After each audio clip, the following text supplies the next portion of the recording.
सोहने रब दे सोहने नाम नाल आगाज़ करने आ जिहड़ा बड़ा ही मेहरबान। रब तआला दियां सारियां मखलूकां नूं मेरा सलाम।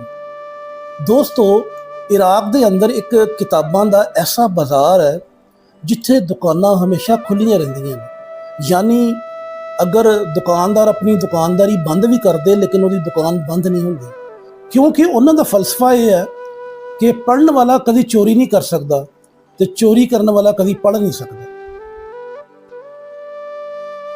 सोहने रब दे सोहने नाम नाल आगाज़ करने आ जिहड़ा बड़ा ही मेहरबान।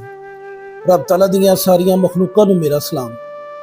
दोस्तों, इराक दे अंदर एक किताबां दा ऐसा बाज़ार है जिथे दुकानां हमेशा खुल्लियां रहिंदियां ने। यानी अगर दुकानदार अपनी दुकानदारी बंद भी कर दे लेकिन उसकी दुकान बंद नहीं होंदी, क्योंकि उन्हां दा फलसफा यह है कि पढ़न वाला कभी चोरी नहीं कर सकता तो चोरी करने वाला कभी पढ़ नहीं सकता।